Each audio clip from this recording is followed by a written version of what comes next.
Hello, and welcome to this Strategy Spotlight episode where we unpack how Sri Lanka's most iconic tea brand, Dilmah Ceylon Tea Company PLC, has been driving its business strategy in today's highly competitive global tea market. I am Sujeta, and over the next 15 minutes, I'll walk you through how Dilmah has envisioned, executed, and evaluated its strategy using frameworks. Let's start at the top Dilmah's vision and mission. Dilma's vision is purpose-led to bring integrity back to tea. The mission reflects founder Mergelin J. Fernando's philosophy do what is right, not what is easy, blending ethics, authenticity, and excellence. Strategically, the company positions itself not just as a tea product but as a purpose driven global brand. The direction is clear. Grow premium Ceylon tea exports, invest in sustainability, and protect brand integrity amidst competitive global competition. Their strategic objectives are anchored in quality, value addition, and ethical grade, moving beyond just volume toward brand and led global differentiation. Now let's look outward. Globally, the tea industry has been under pressure. We see rising health conscious consumers, increasing demand for ethical sourcing, and the threat of low cost producers from East Africa and South Asia. Climate volatility and energy prices have also pushed up production costs. Regionally, Sri Lanka's export competitiveness is constrained by forex volatility, supply side inflation, and port disruptions. Using PESTEL analysis is politically stable but economically fragile. Socially, Dilmah has an edge due to rising demand for wellness and traceability. Technologically, digitalization in supply chains is a gap they are still catching up on. When it comes to Porter's five forces analysis tells us buyers' power is high. Supermarkets and bulk buyers drive hard bargainings. Threat of substitutes like herbal infusions or ready-to-drink beverages is rising fast. So, Dilma's focus on brand and authenticity is its best mode. Okay, now let's turn inward. What is Dilma's key sources? Its brand. With a 37 years heritage, Dilma is globally recognized for premium Ceylon tea. In VRIN terms, valuable, rare, intimatable, and non-substitutable, the brand certainly qualifies. Other strategic resources include their vertical integrated supply chain, proportionate tea gardens, in-house blending and packing, and R&D innovation. These are not easily replicable and they are support consistent quality control. The company's capabilities like tea tasting, single origin marketing, and sustainable sourcing are core to its differentiation strategy. But where they are lagging is digital innovation and supply chain automation. Today, we are diving into the story of Dilmah Tea, an iconic Sri Lankan brand built on ethics, quality, and deep rooted passion for tea. But behind its legacy lies a very modern challenge declining margins and growing pressure from the market. So, what's really going on? First starts with Dilmah's strengths. First up, Dilmah has serious brand power. It's trusted around the world for offering authentic single origin tea, something many brands can't claim. And it's not just about taste. Ethical sourcing is at the heart of the brand. Thanks for the founder, Mary J. Fernando's vision of making business a matter of human services. The MJ founder and Dilma's conversation aren't side projects, they are the core of company's identity. Another strength is total control over quality. From plantation to packing, Dilma oversees the entire process in Sri Lanka. That means consistently high standards and premium product. But there are weaknesses too. The first challenge is overdependence on exports. Most of Dilma's revenue comes from the overseas. That's risky. Currency swings, shipping disruptions, or global downwards can be hit hard. Second, product digitalization is lagging. While many brands are innovating with smart packing, personalized tea subscriptions, or digital wellness integrations, Dilma has not fully tapped into this space yet. Where are the opportunities? Here are the existing part. Here's a huge potential in wellness teas. Think benefits of immunity, stress relief, or better sleep. Dilma's already dipping a toe in, but there's room to go much deeper. Then there's e-commerce, online tea sales blooming. Dilma could not find out its direct to consumer presence, launch subscription boxes, or even partner with wellness influencers. And let's Not forget new global markets. Emerging economics in Africa, Southeast Asia, and Latin America are thirsty of high quality ethical brands. But the threats are real. We have got forex risks. When the Sri Lankan rupee moves widely, it eats into profits. Global economic slowdowns mean people spend less on premium products, especially in hospitality sectors like hotels and airlines where Dilmah is strong. And then there's private label competition. Those cheaper supermarkets teas are make premium branding but undercut on price. Now the big issue is profit is shrinking. So despite having a strong brand, strong values and great tea, Dilma is seeing its margin shrink. Why? Costa up, for an example, raw materials, shipping and packing, pricing power is limited, consumers are more price sensitive, and some key channels like hotels and airlines haven't fully recovered, and innovation, especially digital, is slower than the pace of disruption. So, where does all this lead us? It's time for Dilma to evolve, not abandon its roots, but grow through innovation.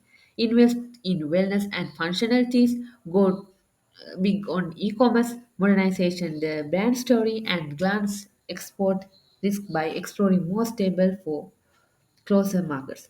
Because the world does not just want great tea, it wants a brand.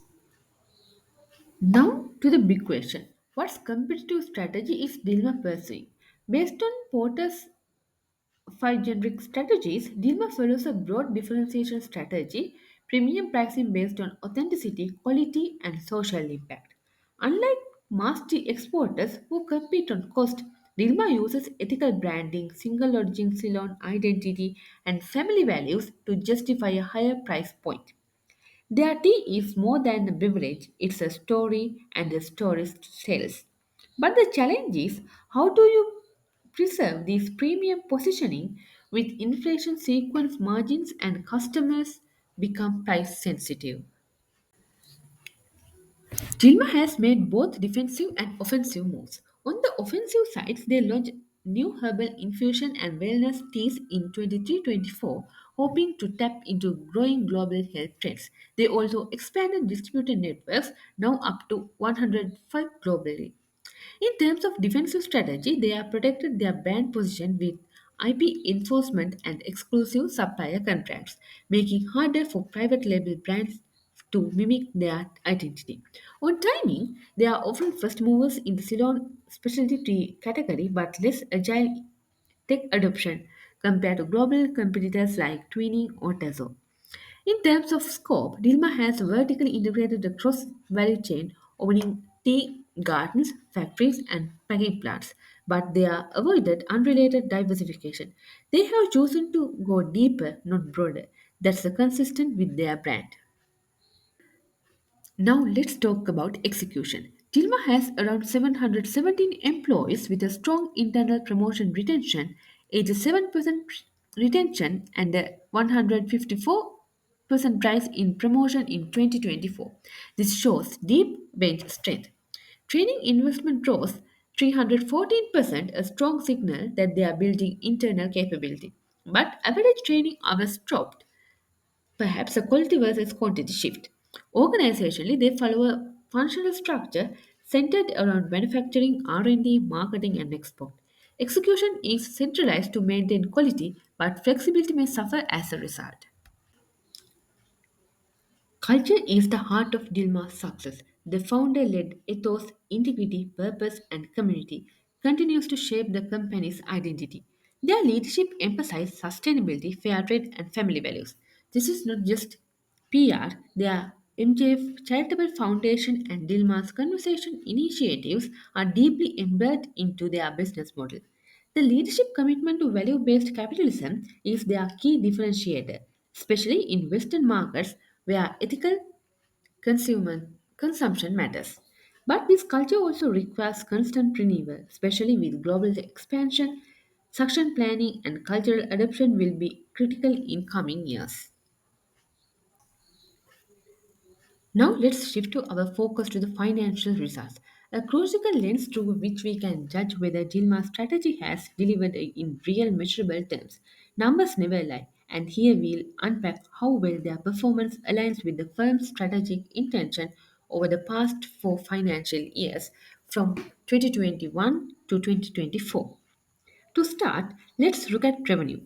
Dilmah saw consistent top-line growth between 2021 and 2022, rising from 9.2 billion in 2021 to 11.4 billion LKR in 2022 and then 22.3 billion in 2023, especially in doubling revenue in 2 years. This expansion reflects stronger exports and FX gains.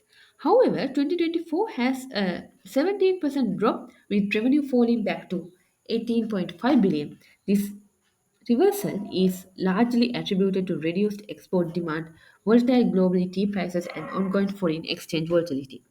The biggest shock, too, is operating profit. In 2021, Dilma reported 1.9 billion. This jump to 5.8 billion in 2022, largely due to a one-time FX gain, and stayed strong at 4.9 billion in 2023. But in 2024, operating profit collapsed by 86%, falling to just 673 million. That same year, profit before tax dropped 77% to 1.37 billion, while net profit tumbled by 85% from 5.03 billion in 2023 to just 6 to 782 million. Clearly, revenue pressure and escalating cost, especially in raw materials, packing, and logistics, eroded profitability sharply. Now let's look at margins. Dilma's gross profit margin declined from 44% in 2023 to 39% in 2024. In 2022 and 2021, it hovered around 41%, showing some consistency. But this recent drop indicates rising inputs cost and weakened pricing power. The operating margin saw the steepest fall from an extraordinary 51% in 23 to just 7% in 24. While 22 margin was also high due to forex gains, this dramatic fall suggests cooperations are under serious pressure. Even net profit margin slide from 23% in 23 and mere 4% in 2024, well below the 10% 15% industry benchmark. This margin comprehension signals a critical loss is in lost competitiveness and pricing control. Now let's talk about liquidity and financial flexibility because not everyone is blue. Tilma remains debt free with total liabilities at 4.7 billion and zero interest bearing debt. This gives them strategic headroom many competitors lack. The current ratio improved from 5.4 in 23 to 6.4 in 24, and the quick ratio rose from 4.7 to 5.5, both far exceeding the industry benchmark of 1.8. Clearly, there are no danger of short-term liquidity crunch. However, efficiency metrics are showing cracks. Debt days rose from 99 in 23 into 124 in 2024, indicating slower collections. Payable days also lengthened to 38 days from 28 last year. These trends suggest a strain on working capital as Dilma is financial disruption cycle for longer. So, what do the numbers tell us? In a nutshell, Dilma remains financially resilient, but its profitability and shareholder value have taken a clear hit. Liquidity and solvency are strong, but strategic recalibration is urgently needed, especially in managing cost, improving productivity, and defending pricing power in global markets. The financial reveals the heartbeat of the strategy, and in 2024, that beat has slowed. It's time for Dilma to re energize, refocus, and rebuild. So, where does Dilma stand? A brand with deep heritage, strong values, and global recognition, struggling with current profitability, but well positioned for recovery. Strategically, they must now defend premium pricing, boost productivity, diversify exports, and digitalize operations. Execution must become more agile without compromising on integrity. Because in the end, for a brand built on values, a strategy must not only perform in the market, but stay true to its soul. Thank you for listening.